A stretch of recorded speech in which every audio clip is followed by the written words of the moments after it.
AJ, you've got some rebuilding to do up front. So just tell us how that process is going and what's involved. It's going well. It's exciting because you kind of have to see where you're at again. But I do have a guy that won a starting job last year, so I have a little bit of a guy to lean on with Sean. Eddie V has been a worker all the time, so it's good to now him to have a solidified role and be a leader. And then it's good to push Mike Lockhart and Hammond Russell to have a spot. And then Day Hawkins has been a nice bright spot of energy. How are you size-wise up there? I know. We're good. We're Yeah. good. I would like to be a little bit bigger, but I think we'll be fine. I think Mike and Ham look well. Sean's a real underassuming weight-wise. He's 290 plus pounds, so we'll be fine there. What do you see out of Hawkins? I mean, his first spring with you all. Energy. I think he's going to be he's shown he's going to be relentless and play through the whistle, and he's got a toughness about him and an attitude about him that I really like. Where's Sean at? Where has he developed and grown? Where's his biggest growth been? Sean's biggest growth is his consistency. He's not going to be a guy that says a whole lot, but I think that he's taken a major step from beating a guy out and earning a role to now being a guy that's going to be a guy that we can rely on to make plays every series. What are you expecting out of him? I expect Sean to take off, be an all-conference player. I expect him to close off one side of the field. I'm not necessarily going to put pressure on him to be one of the next Stills brothers coming up, but I think he should be a playmaker for us. Back to Hawkins, does he remind you of anybody that you've had? Is there a comparison? He's got a little bit of a Taj Austin in him. Attitude-wise, the way he approaches the game, the way he sees the game. You got a guy coming in from Penn State, right? He's not here yet, right? So Yes, that's sir. another guy that's going to add to your mix. I think Neil talked about possibly maybe adding more, so there could be more guys coming in to work with. Yes, sir. Yeah, he's a big guy too. He's a 300-pounder. So again, he's another guy in the force in the middle for us. Love to have him out here practicing now, but he's going to get his degree up there. Do you have an idea of when you guys do possibly add more people, what spots you need? Anybody or? I think we still need more help at the end position. Need some guys there, and then again, I think we can take a best available guy up front that can help us out. Do you like what you're seeing on some of those young guys? I do. It's encouraging, and then see him out there with some live bullets when we get some more scrimmage work Saturday would be good to get a real piece of them. But they're taking the coaching mindset and attitudes in the right place. Is there a specific technique your guys play the best, or is it? No. I still think we're better off being versatile like we are. I think us being a bag of tricks is what we are. Bag of tricks. A little bit of a magic show, There you go.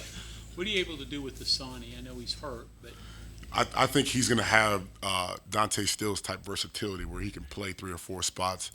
Not only because of his size and ability, but he's got a real football mind as well. is he able to do anything walk through, or is it all just classroom work with him? Classroom work right now. Yeah. Yep. It was not a real good year for the entire defense last year. Yep. But what lessons can that defense take out of last season? Maybe have a couple less tricks in the bag. Keep it simple, stupid type of stuff. For me, my main point up front. Still need to be multiple, but we got to scale back some things so we can play faster. If we think, we stink. What does that look like on the D-line? Playing simple. Just letting the guys play more free. It's not, obviously football's not a freelance game, but if you have too many rules, the game's not too fun. You mentioned Dante. What did you think of his pro day and what he did at the combine? I didn't think he was that fast. He could run, he could bend. I think he really put his best foot forward. I think we all realize a special talent the kid is, and then you compare him to some of the other guys across the country that got invited, and he's right in the mix with those guys. Any younger guys that jumping out at you yet, or too early? Hammond Russell's taken a big step. He's battled through some injuries last season and things like that, but he's taken a step in the right direction, and I think he'll be able to help us out in the middle of the defense. When Sean first got here, I think the thing about him was he didn't know how to play with how big he was. Yeah. Has he, fully grown into his size and how to use it now? He's trending in the right direction. I wouldn't say he's 100% there. We still have some work to do, but I don't think he's afraid to be the biggest guy in the room or be the strongest guy. I don't think he's afraid to hurt anybody. You got a scrimmage coming up Saturday. What do you want to see from your guys? I want to see us be relentless. I'm not really concerned with mistakes or some growing pains, but I want to see guys flying around hitting people. On that note, with the experienced offensive line, are you able to see some things that you can kind of teach with them when they go in this scrimmage work? Absolutely, we get better every day because I think we're going against one of the deepest O-lines in the conference. So, we're getting really good work that you can't just teach on film. So we're getting exposed different ways every day, which is good. And there's been quite a bit of competition because the talk around the building is how deep that O-line and that running back room is, and we want to have our voice heard too. So it's good to start in practice right there. Torres Simmons, Hammond Russell, two guys you had to push the sprain to kind of get more out of them. Yep, and they're taking the coaching well. I think they look around to their left and right, and they realize that it's their time. I mean, they've been here 3+ years, both of them, or going on 3 years, both of them, and I think they want to play now. Sure you guys want more tackles for loss and sacks next year. Yeah. Would you talk a little, would you talk a little bit about the interplay between the defensive line and the linebackers in creating that, and how you can improve that? I think with us being a little bit more simple and having some guys in the program for multiple years now, we could be on the same page, and guys know how each other plays now. Lee Coba knows how guys play in front of him. Been in the defense 2 years. He's got a little more command of the room. We got some younger guys that are going to rely on the guys behind us a little bit more to help us with some things. We don't have might not have those splash plays from Dante, but we still really good, skilled, talented football players. Best attribute of this defense right now? The togetherness. I think these kids are more cohesive. Not that we didn't have it good last year. I think these kids, they're all similar in age. Most of them all been under this regime, and I think they're just a little bit tighter because of time spent. Another one of your guys hurt is Jalen. So what can you do with him, and what's he bring to you overall? Number one, I always talk about this. Jalen's a legacy, so that love of the WVU has been instilled in him. So that's like the biggest piece is like he has a love for this place that some of these guys like Sean Martin too is being a sort of a legacy, and with Dante they have a love of this place that's different and a passion that they can bring that I can't. I'm a hired gun, but those guys have lived it. And Jalen, he's a smart guy. He sees the game, and he also can be my kind of my temperature gauge in the room if I'm off base, or he can kind of get guys realigned that are maybe distracted with some things. But he's a good older guy to have. Is he getting closer to practicing, or is that still a ways Yeah, away? he's getting closer. He's working through some things, but he's getting closer. A lot of talk about the portal and players who might acquire, but between Jalen, Lawton, Redwood, those three pretty decent bodies and players you're going to have to think about sooner than later. That Oh, can't yeah. help, right? Can't hurt, right? No, that can't hurt. Now, all those guys bring a different, unique skill set and playmaking ability, and they're guys that everybody's excited to see.